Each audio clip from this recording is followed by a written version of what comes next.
Welcome back to The Performance Prescription, where we help healthcare marketers get smarter, stay grounded, and feel seen. This podcast is a service to the healthcare marketing community from Target Continuum.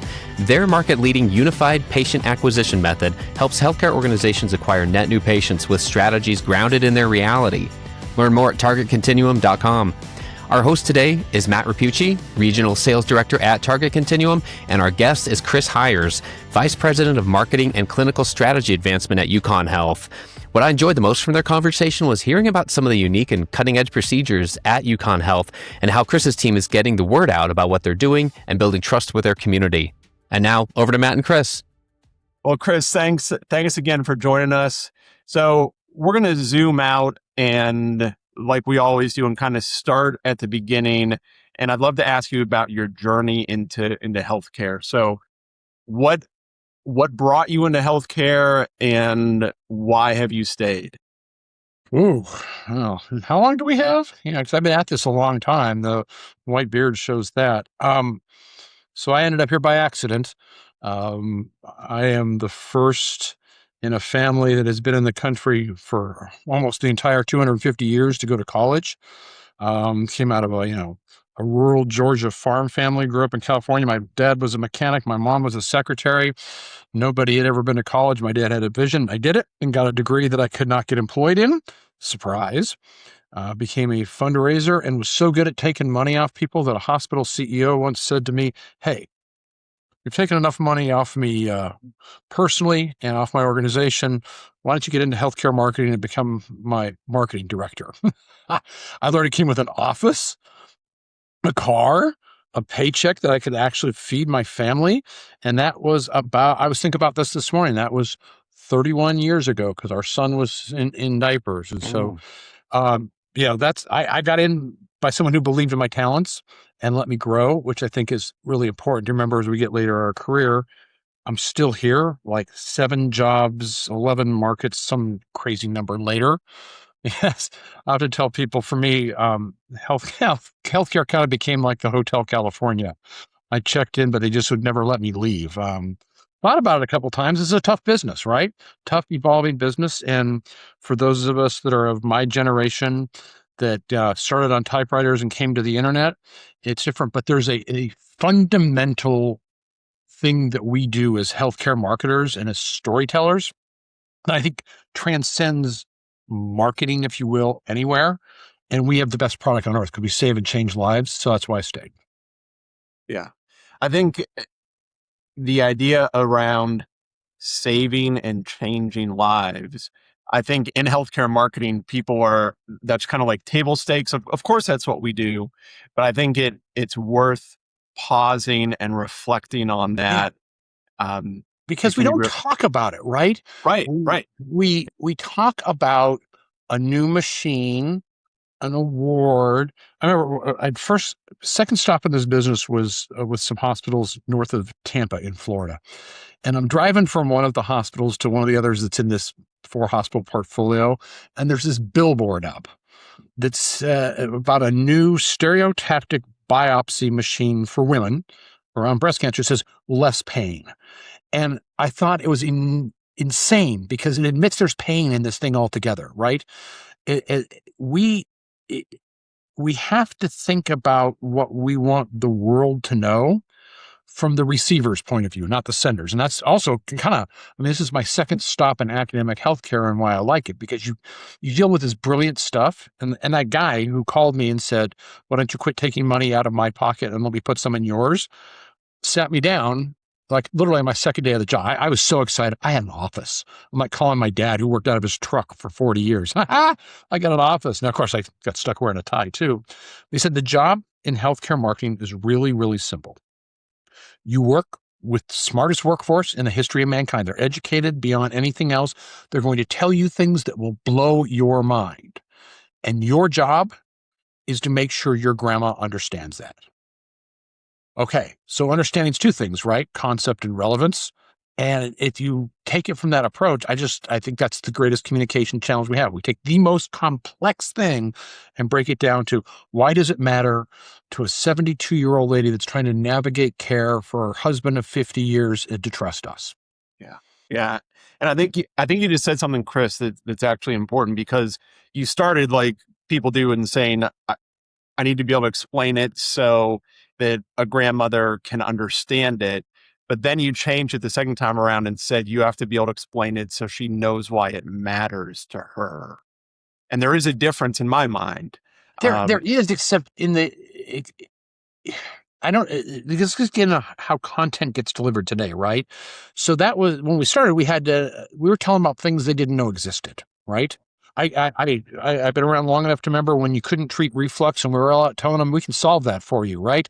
So you had to define the problem, and then you had to define the solution and the trust therein. Now, thanks to mostly big pharma, they they describe every problem under man. We have to get them to understand how we can do it, right? The consumer knows more about their problems than probably they ever wanted to know. And certainly knows about a world of diseases that they can imagine. And so it changes now, right? It changes to how you convince them you can do it, because what we know and what we can get as consumers, totally different, right? And thrown into all that, right, is experience, right? I think it's still true across healthcare that if you ask someone how they get information about something they don't know, the first person they turn to is someone they know that works in healthcare, a friend, a neighbor, coworker, a doctor's, and the second is experiential. So how all that comes together creates a challenge that's worth sticking with for a while. Absolutely. Absolutely. So then, Chris, let's fast forward now to your current role. Tell us a little about your title, your role, and what you do. And you're laughing. No, because people will want to know. This will be like most replay. What does he do there?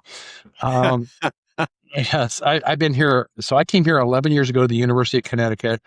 UConn Health is basically half of the university. It's the health delivery arm. It is Connecticut's only public academic medical center. There is another academic medical center in the state, but it's kind of a four-letter word. We don't really talk about it. And how we have tried to take something that people didn't think about getting their care at to the fastest growing health system over the last 11 years has been a great challenge. You know, we're gifted, right?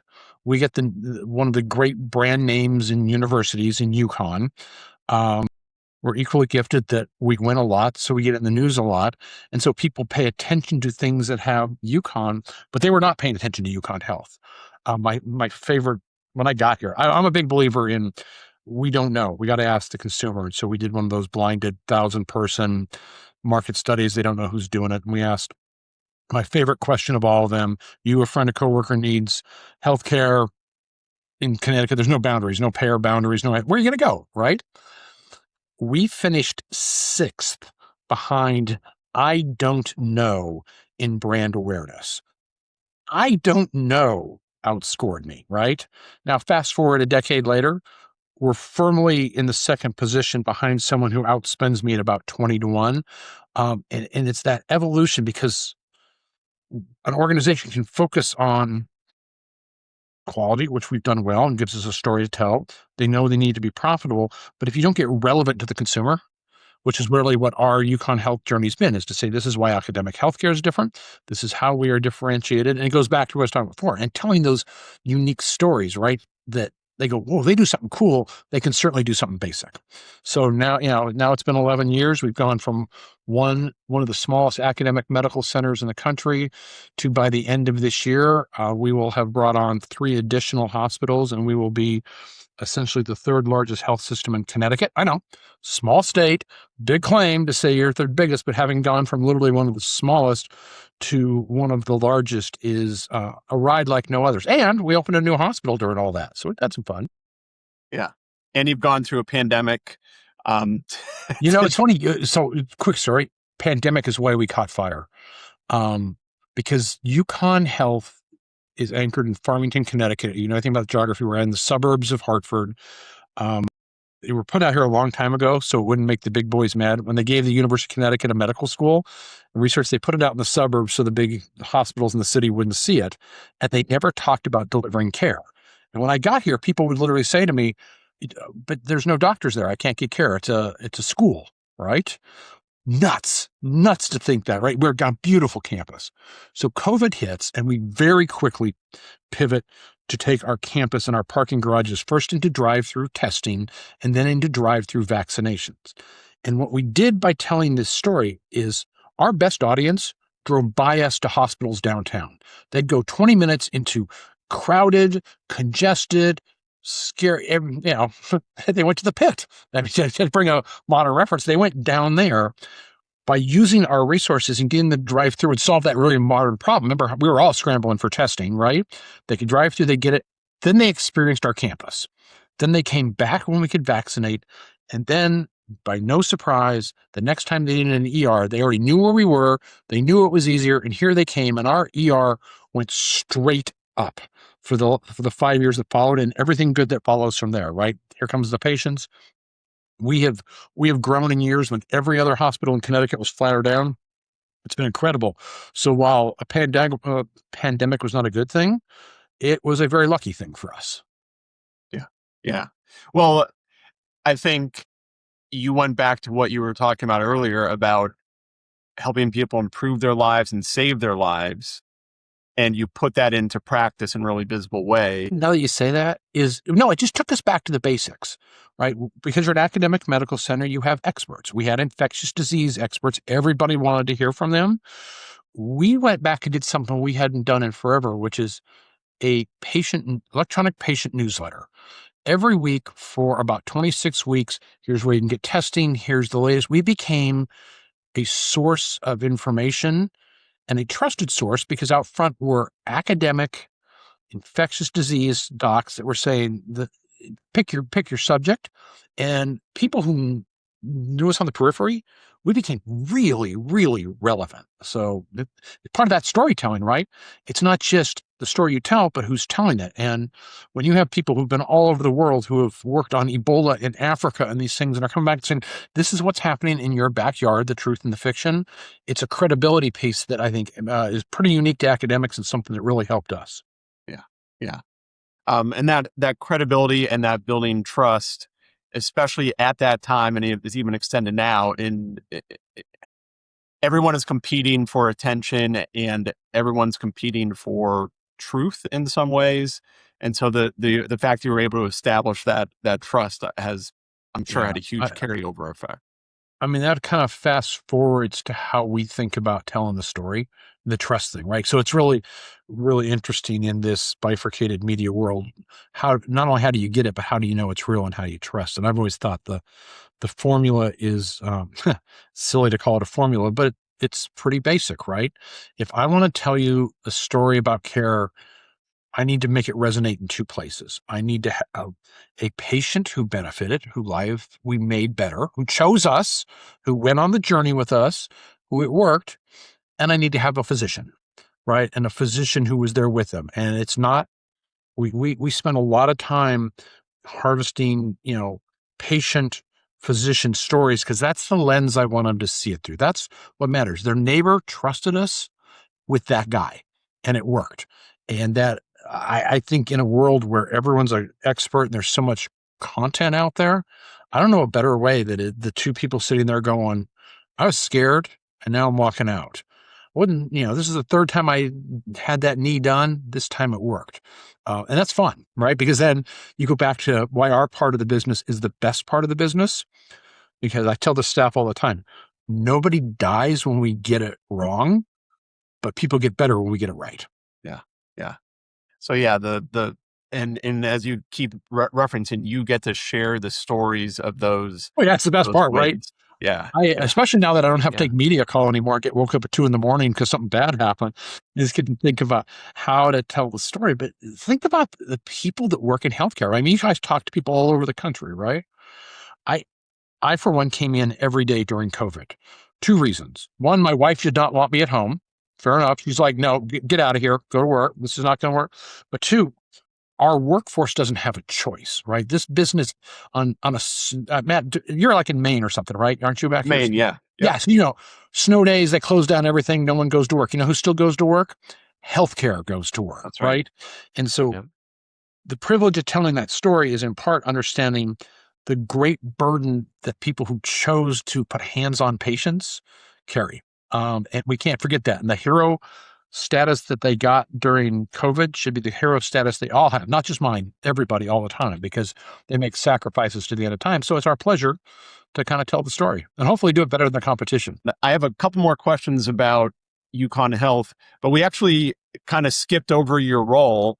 Tell us Sure, your title. I got ready to the work we do. So Yeah. I am titled as Vice President of Marketing and Clinical Strategy Advancement. So I have I think, a fairly unique role amongst my peers. I've always been a Marcom guy, right? Came here as a chief communication officer, but I also work on the strategy side by side with physician leaders, new physicians, making ideas come to life, from a new procedure to a new clinic to advancing something that they think nobody else is doing. So it's really interesting because I get to be on the ground floor a lot of times in bringing it to life and then knowing it when it's mature enough to go tell its story. So bringing something to life versus knowing when it's mature enough to tell the story. Tell me a little bit about that. Give me maybe an example and how do you know? Yeah. You know when you've done a few successful patients and they're better, right? So a lot of organizations like to run out and say, hey, we just did the first brain replacement surgery in the history of mankind today. And they'll walk out that day and they'll make a press conference and nobody will know that 7 days later the patient didn't make it or was somewhere else. So what we believe is we never take the first. We may take it later, but we'll take it 6 months later. And so we work with the physicians, we stay close. We talk about the experiences. We try to help them find, and usually 3, 4, 5 patients into something new, they'll say, hey, this has worked really well. And this patient has an interesting story and is comfortable. So it's not running out the minute you did it. It's running out when it's stuck. And sometimes that costs you being able to say we were the first, but I will take the we did it right. I always go back. It's not a direct example, but that first hospital I worked at, they had gone and done a bunch of ads on their heart program using real patients, which I think in press I like, in advertising it makes me nervous. And I'd been about a week into the job when the patient that they had out in front of everybody saying how great our heart surgeons was had another heart attack and went to the other hospital. So it kind of fosters you to be a little cautious, in what you do. Yeah. And I think that plays into what you said earlier about you're not just telling stories about patients, you're not just telling stories about physicians, you're bringing those two together. And in a place like this, hopefully you're also telling stories about the future of medicine and a little further out there, right? Things that a community hospital won't do, things that everybody might do eventually, but academics do first, which is kind of really where it gets intellectually so much fun, right? Because literally they will sit here and tell you something. I go, you can do that and it works, and they'll lay it out. So it's very interesting that way. I assume when they figure out what's wrong with me, I will learn it first. They'll treat it some other people and then they'll treat me. That's good. So that actually the cutting edge, the working on what's next kind of brings me to my next question. And you jokingly referenced a press conference a moment ago, but when you and I spoke a couple of weeks ago, you had literally just come from a press conference. Yeah, it's a great example because we'd also done a bunch of patients. So long story short, maybe 2 years ago, the Department of Neurosurgery says, hey, we want to get into the functional neurosurgery business. We're a pretty small shop to be thinking about that, but we're also academic. Through the interview process, through the start, I got to know our interventional neurosurgeon very well. He's a very passionate guy. And amongst the things he wanted to do in functional neurosurgery was a procedure that is an implant that essentially, I'm really going to dumb this down. And if Chris listens to this, he'll be like, dude, I've explained it to you better than this, right? But essentially puts an implant in someone who has had a stroke and helps them regain function, often in their upper limbs, right? So this guy says, if I do 10 of these in a year, we're doing a lot. He starts doing them. We keep paying attention. Next thing you know, we've got stories of people who literally like 15 years ago had a stroke, have not been able to use their their upper extremities, got it, went through therapy because it's about stimulation and therapy. And now we're telling you stories about holding their grandchildren in that arms. That is powerful. So in this case, the case you and I talked about the other day, a couple of those early cases came out of veterans, right? Because if you think about the veterans are in many of them are older, so they're in the stroke population. The VA takes care of basic care, but certainly nothing out there. So there's a whole population out there of people who serve this country, who have this deficit, who we might be able to do something for. And they came to us through normal channels, and we did a couple of these, and the stories of how we help these veterans turned into a movement of people wanting to fund more of it that led to the state of Connecticut stepping up and led to the day we were talking about, which is a press conference, but not to talk about, hey, look, we did the first of it. It was to have the state and federal delegation here going, look what a difference this can make in the quality of life for veterans. And we are here to announce that we want to try to fund more of that. That's a great place to be, right? Now you're going to go on a journey to, I think the first grant was a couple $1 million to take care of like 20 people that it wasn't covered for. I saw this week we did the first 2 of them. We just start stepping through and helping people. It's incredible. And if you would have told me, we all know somebody who in their life had a stroke and had a deficit, that someone could get back a deficit after that long. I may have seen a guy take his golf swing again. Are you kidding me? After 12 years, if you would have told me, I bet you if it was me, my golf swing would still be as lousy, but they're getting back parts of their lives they didn't. And it's not hocus pocus, it's academic medicine and innovation. Yeah, absolutely. Being on the cutting edge, on the advancement. But then a lot of people, well, in my opinion, a lot of times when people think about academic medicine, they think it's kind of, cold and research driven and sterile almost. But you and your team are leaning into the story side of it.